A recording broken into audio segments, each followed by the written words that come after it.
The Life and Adventures of Nicholas Nickleby by Charles Dickens. Chapter 8. Of the Internal Economy of Dotheboys Hall. A ride of 200-odd miles in severe weather is one of the best softeners of a hard bed that ingenuity can devise. Perhaps it is even a sweetener of dreams for those which hovered over the rough couch of Nicholas and whispered their airy nothings in his ear were of an agreeable and happy kind.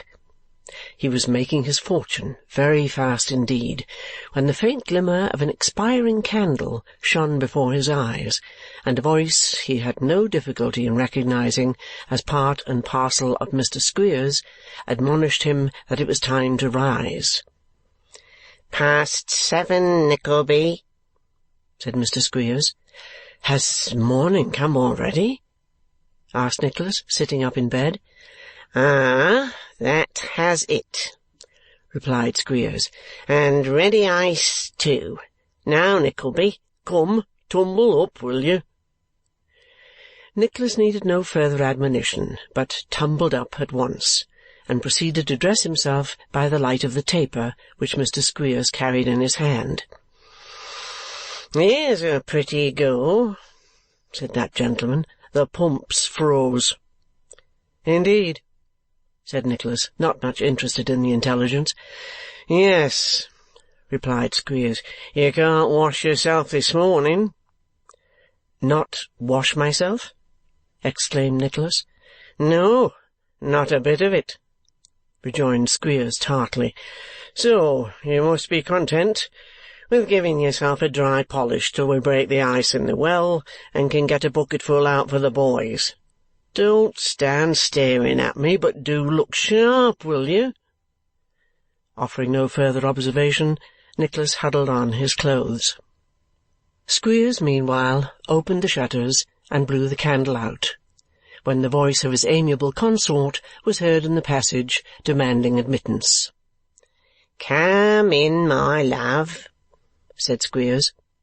Mrs. Squeers came in, still habited in the primitive night-jacket which had displayed the symmetry of her figure on the previous night, and further ornamented with a beaver bonnet of some antiquity which she wore with much ease and lightness on the top of the nightcap before mentioned. "Drat the things," said the lady, opening the cupboard. "I can't find the school spoon anywhere." "Never mind it, my dear," observed Squeers in a soothing manner. "It's of no consequence." "No consequence? Why, how you talk!" retorted Mrs. Squeers sharply. "Isn't it brimstone morning?" "I forgot, my dear," rejoined Squeers. "Yes, it certainly is. We purify the boys' bloods now and then, Nickleby." "Purify fiddlestick's ends," said his lady. "Don't think, young man, that we go to the expense of flour and brimstone and molasses just to purify them, because if you think we carry on the business in that way, you'll find yourself mistaken, and so I tell you plainly." "My dear," said Squeers, frowning. "Oh, nonsense," rejoined Mrs. Squeers. "If the young man comes to be a teacher here, let him understand at once that we don't want any foolery about the boys. They have the brimstone and treacle, partly because if they hadn't something or other in the way of medicine, they'd be always ailing and giving a world of trouble, and partly because it spoils their appetites and comes cheaper than breakfast and dinner. So it does them good and us good at the same time, and that's fair enough, I'm sure." Having given this explanation, Mrs. Squeers put her head into the closet and instituted a stricter search after the spoon, in which Mr. Squeers assisted. A few words passed between them while they were thus engaged, but as their voices were partially stifled by the cupboard, all that Nicholas could distinguish was that Mr. Squeers said what Mrs. Squeers had said was injudicious, and that Mrs. Squeers said what Mr. Squeers said was stuff. A vast deal of searching and rummaging ensued, and it proving fruitless, Smike was called in, and pushed by Mrs. Squeers and boxed by Mr. Squeers, which course of treatment, brightening his intellects, enabled him to suggest that possibly Mrs. Squeers might have the spoon in her pocket, as indeed turned out to be the case. As Mrs. Squeers had previously protested, however, that she was quite certain she had not got it, Smike received another box on the ear for presuming to contradict his mistress, together with the promise of a sound thrashing if he were not more respectful in future, so that he took nothing very advantageous by his motion. "A most invaluable woman, that, Nickleby," said Squeers, when his consort had hurried away, pushing the drudge before her. "Indeed, sir," observed Nicholas. "I don't know her equal," said Squeers. "I do not know her equal.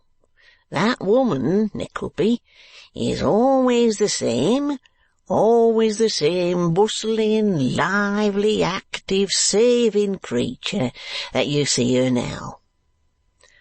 Nicholas sighed involuntarily at the thought of the agreeable domestic prospect thus open to him.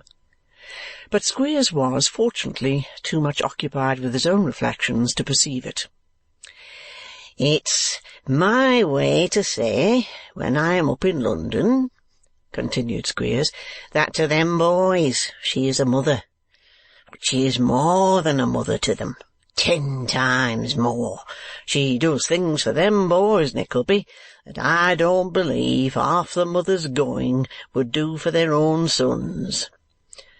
"I should think they would not, sir," answered Nicholas.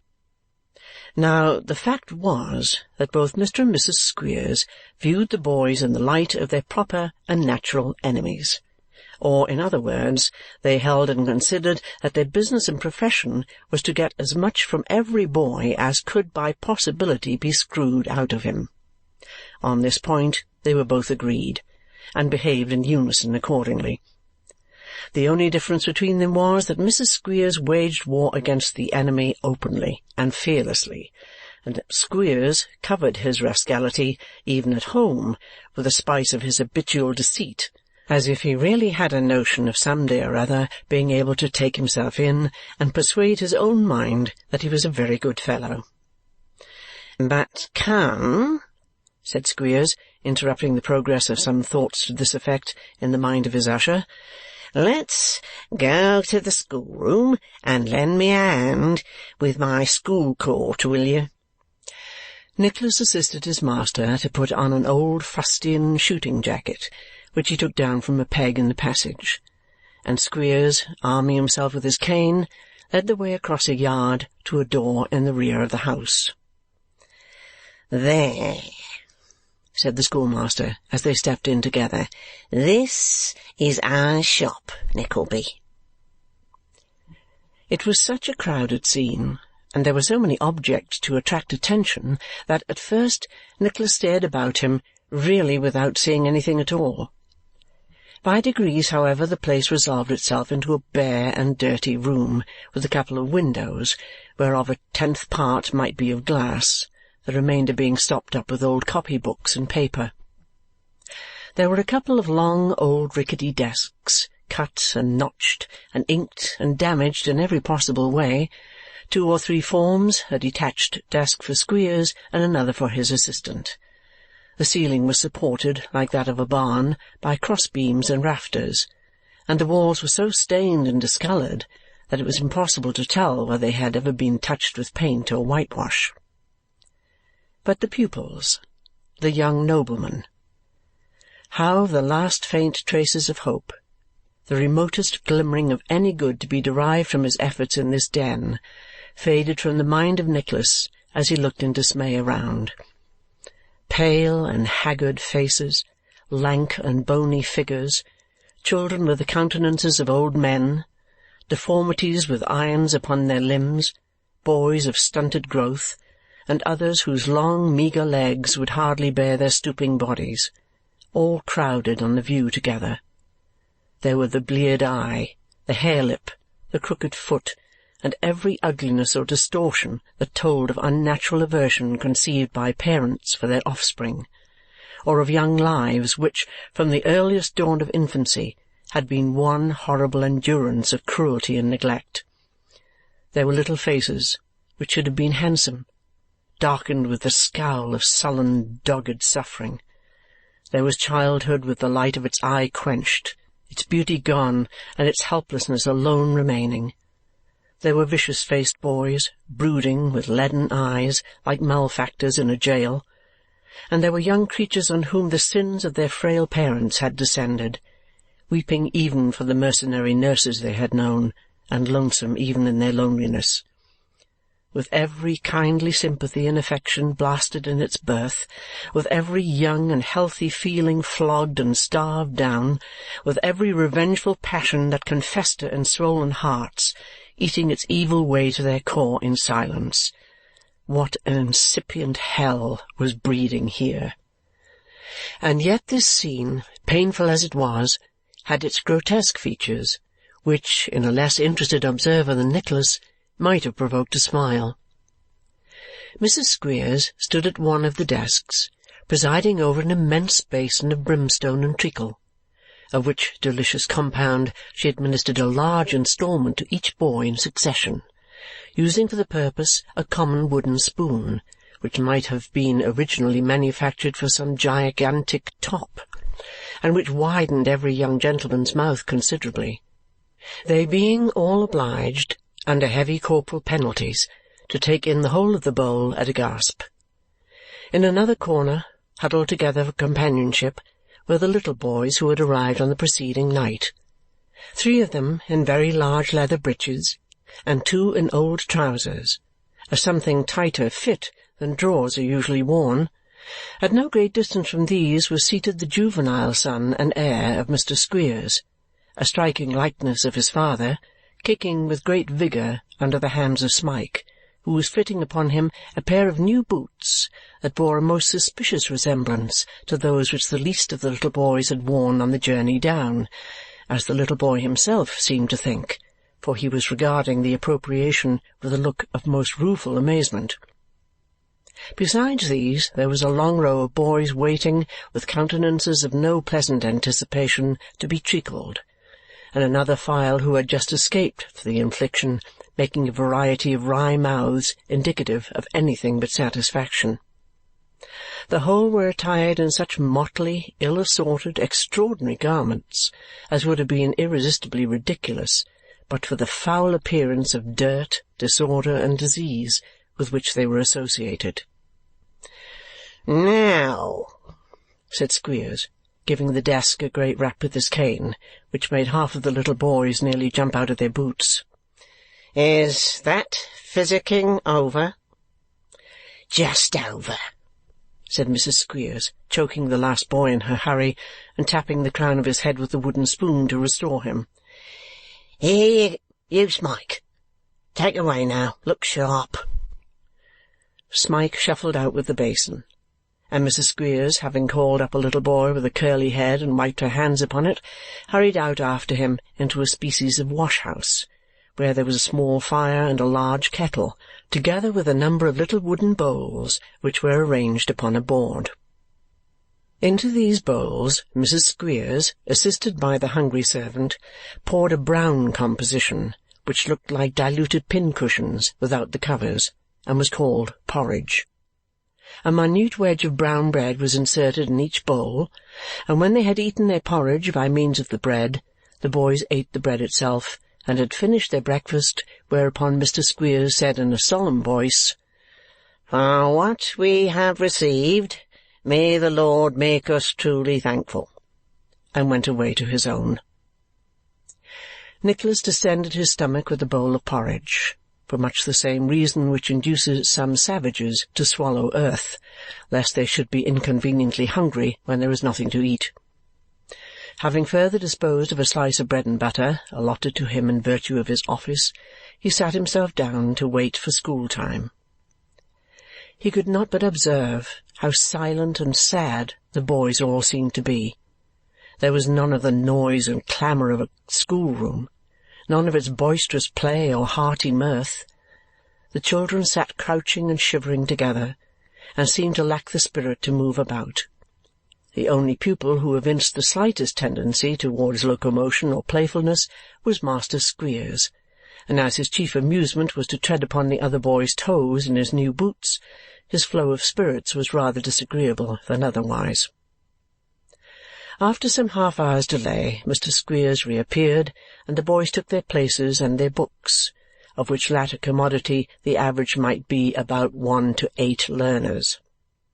A few minutes having elapsed, during which Mr. Squeers looked very profound, as if he had a perfect apprehension of what was inside all the books, and could say every word of their content by heart if he only chose to take the trouble, that gentleman called up the first class. Obedient to this summons, they ranged themselves in front of the schoolmaster's desk, 6 scarecrows, out at knees and elbows, one of whom placed a torn and filthy book beneath his learned eye. "This is the first class in English spelling and philosophy, Nickleby," said Squeers, beckoning Nicholas to stand beside him. "We'll get up a Latin one and hand that over to you. Now then, where's the first boy?" "Please, sir, he's cleaning the back parlour window," said the temporary head of the philosophical class. "So he is, to be sure," rejoined Squeers. "We go upon the practical mode of teaching, Nickleby, the regular education system, CLEAN, clean, verb active, to make bright, to scour. WIN, win, DER, window, a casement. When the boy knows this out of book, he goes and does it. It's just the same principle as the use of the globes. Where's the second boy?" "Please, sir, he's weeding the garden," replied a small voice. "To be sure," said Squeers, by no means disconcerted. "So he is. B-O-T, bot, T-I-N, tin, bottin, N-E-Y, knee, botany, noun substantive, a knowledge of plants. When he has learnt that botany means a knowledge of plants, he goes and knows them. That's our system, Nickleby. What do you think of it?" "It's a very useful one, at any rate," answered Nicholas. "I believe you," rejoined Squeers, not remarking the emphasis of his usher. "Third boy, what's horse?" "A beast, sir," replied the boy. "So it is," said Squeers. "Ain't it, Nickleby?" I believe there is no doubt of that, sir," answered Nicholas. "Of course there isn't," said Squeers. "A horse is a quadruped, and quadruped's Latin for beast, as everybody that's gone through the grammar knows, or else where's the use of having grammars at all?" "Where indeed?" said Nicholas abstractedly. "As you're perfect in that," resumed Squeers, turning to the boy, "go and look after my horse, and rub him down well, or I'll rub you down. The rest of the class go and draw water up till somebody tells you to leave off, for it's washing day to-morrow, and they want the coppers filled." So saying, he dismissed the first class to their experiments in practical philosophy, and eyed Nicholas with a look half cunning and half doubtful, as if he were not altogether certain what he might think of him by this time. "That's the way we do it, Nickleby," he said, after a pause. Nicholas shrugged his shoulders in a manner that was scarcely perceptible, and said he saw it was. "And a very good way it is too," said Squeers. "Now, just take them 14 little boys, and hear them some reading, because, you know, you must begin to be useful. Idling about here won't do." Mr. Squeers said this as if it had suddenly occurred to him either that he must not say too much to his assistant or that his assistant did not say enough to him in praise of the establishment. The children were arranged in a semicircle round the new master, and he was soon listening to their dull, drawling, hesitating recital of those stories of engrossing interest which are to be found in the more antiquated spelling-books. In this exciting occupation, the morning lagged heavily on. At 1 o'clock, the boys, having previously had their appetites thoroughly taken away by stir-about and potatoes, sat down in the kitchen to some hard salt beef, of which Nicholas was graciously permitted to take his portion to his own solitary desk to eat it there in peace. After this there was another hour of crouching in the schoolroom and shivering with cold, and then school began again. It was Mr. Squeers's custom to call the boys together and make a sort of report after every half-yearly visit to the metropolis, regarding the relations and friends he had seen, the news he had heard, the letters he had brought down, the bills which had been paid, the accounts which had been left unpaid, and so forth. This solemn proceeding always took place in the afternoon of the day succeeding his return, perhaps because the boys acquired strength of mind from the suspense of the morning, or possibly because Mr. Squeers himself acquired greater sternness and inflexibility from certain warm potations in which he was wont to indulge after his early dinner. Be this as it may, the boys were recalled from house-window, garden, stable, and cow-yard, and the school were assembled in full conclave, when Mr. Squeers, with a small bundle of papers in his hand, and Mrs. S., followed with a pair of canes, entered the room and proclaimed silence. "Let any boy speak a word without leave," said Mr. Squeers mildly, "and I'll take the skin off his back."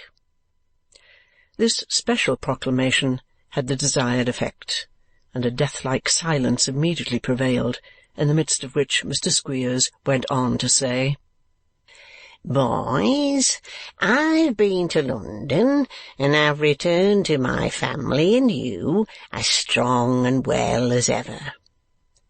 According to half-yearly custom, the boys gave 3 feeble cheers at this refreshing intelligence. Such cheers! Sights of extra strength with the chill on. "I have seen the parents of some boys," continued Squeers, turning over his papers, "and they're so glad to hear how their sons are getting on, and there's no prospect at all of their going away, which of course is a very pleasant thing to reflect upon for all parties." 2 or 3 hands went to 2 or 3 eyes when Squeers said this, but the greater part of the young gentlemen, having no particular parents to speak of, were wholly uninterested in the thing one way or another. "I have had disappointments to contend against," said Squeers, looking very grim. "Boulder's father was £2.10 short. Where is Boulder?" "Here he is, please sir," rejoined 20 officious voices. Boys are very like men, to be sure. "Come here, Boulder," said Squeers. An unhealthy-looking boy, with warts all over his hands, stepped from his place to the master's desk and raised his eyes imploringly to Squeers's face, his own quite white from the rapid beating of his heart. "Boulder," said Squeers, speaking very slowly, for he was considering, as the saying goes, where to have him. "Boulder, if your father thinks that because— Why, what's this, sir?" As Squeers spoke, he caught up the boy's hand by the cuff of his jacket and surveyed it with an edifying aspect of horror and disgust. "What do you call this, sir?" demanded the schoolmaster, administering a cut with the cane to expedite the reply.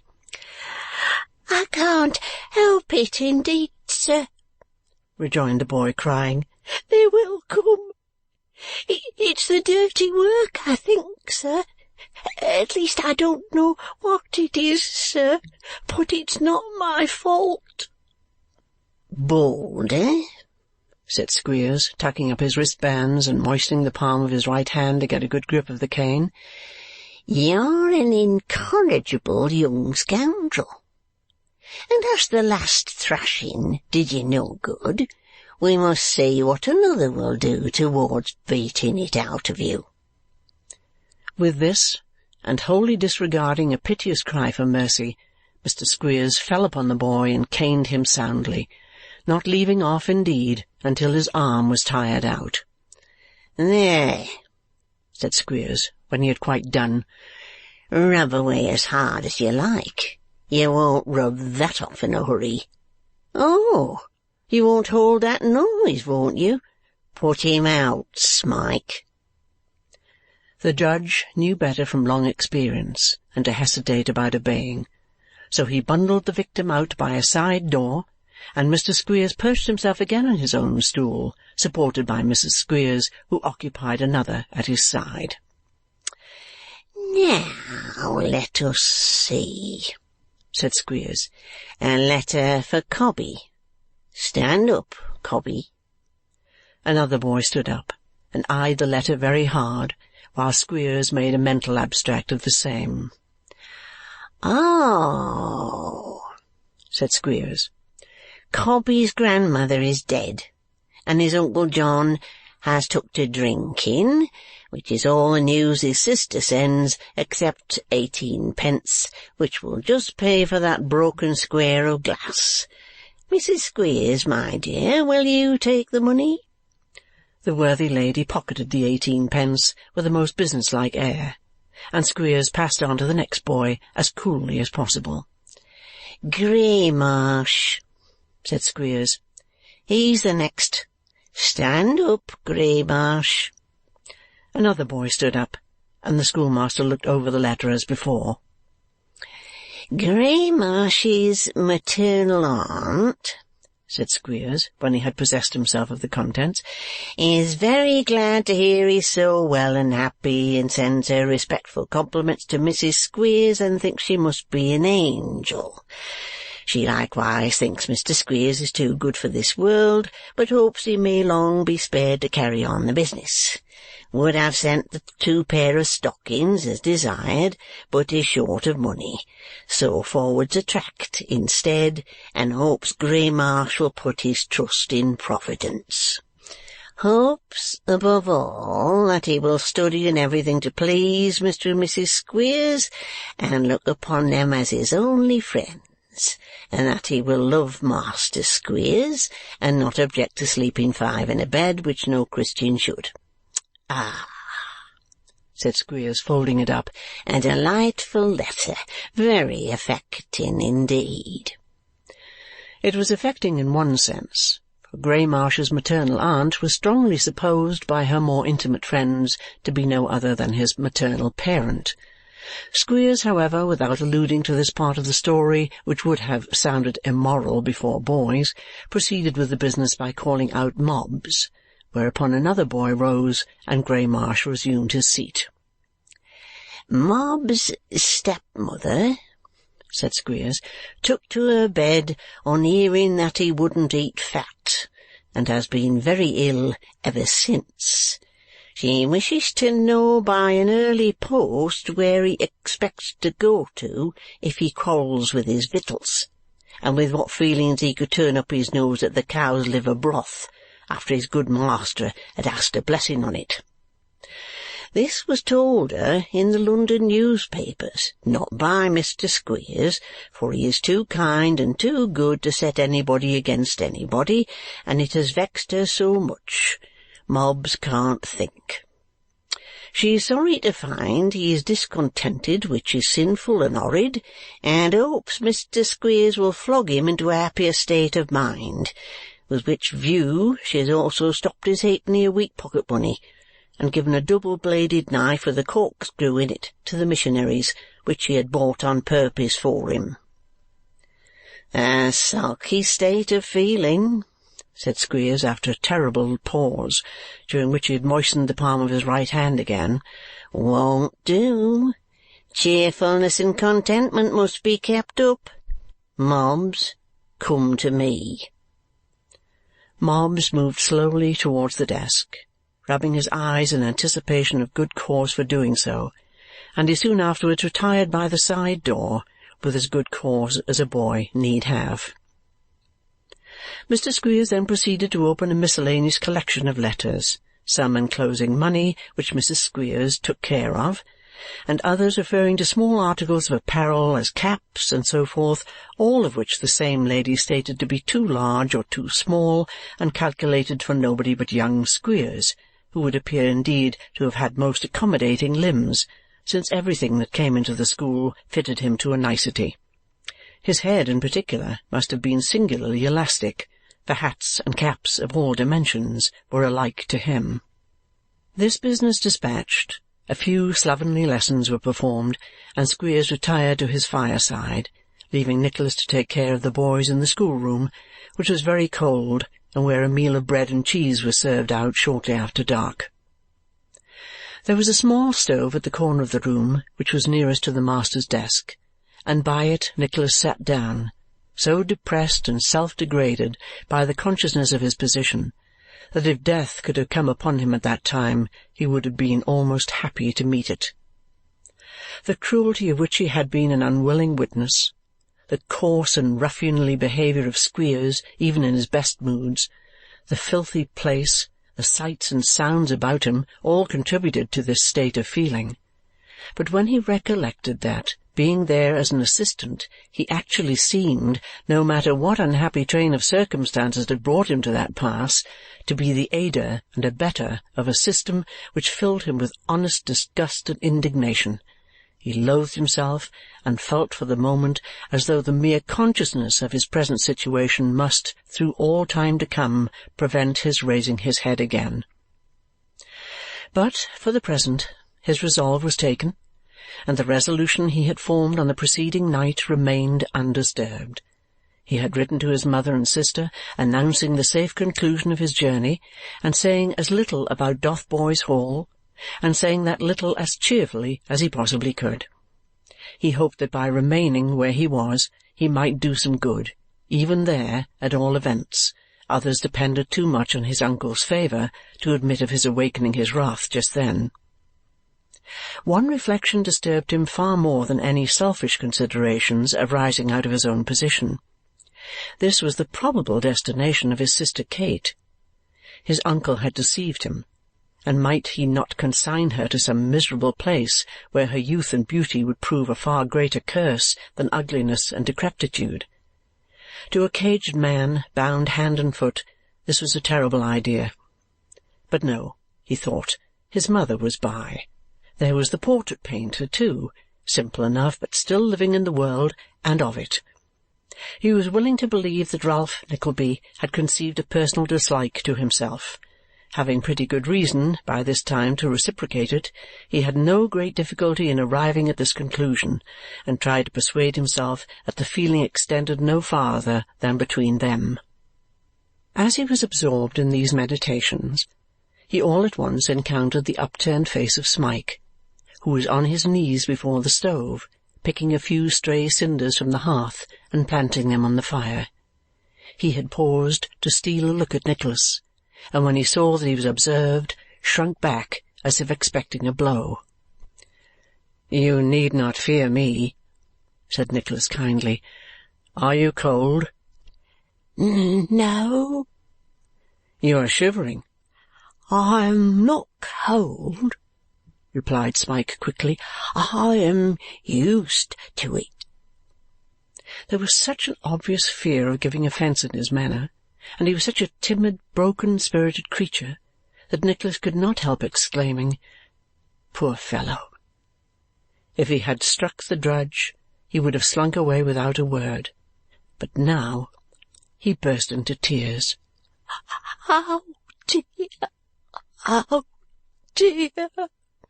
he cried, covering his face with his cracked and horny hands. "My heart will break. It will. It will." "Hush!" said Nicholas, laying his hand upon his shoulder. "Be a man. You're nearly one by years, God help you." "By years!" cried Smike. Oh, dear, how many of them? How many of them since I was a little child, younger than any that are here now? Where are they all?" "Whom do you speak of?" inquired Nicholas, wishing to rouse the poor half-witted creature to reason. "Tell me." "My friends," he replied. "Myself, oh, what sufferings mine have been!"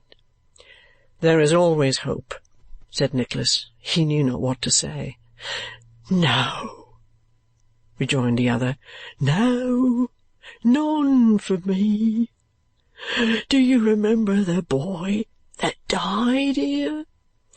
"I was not here, you know," said Nicholas gently. "But what of him?"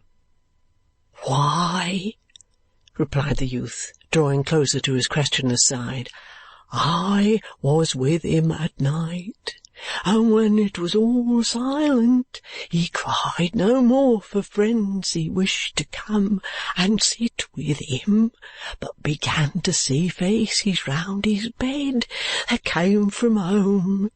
He said they smiled and talked to him, and he died at last, lifting his head to kiss them.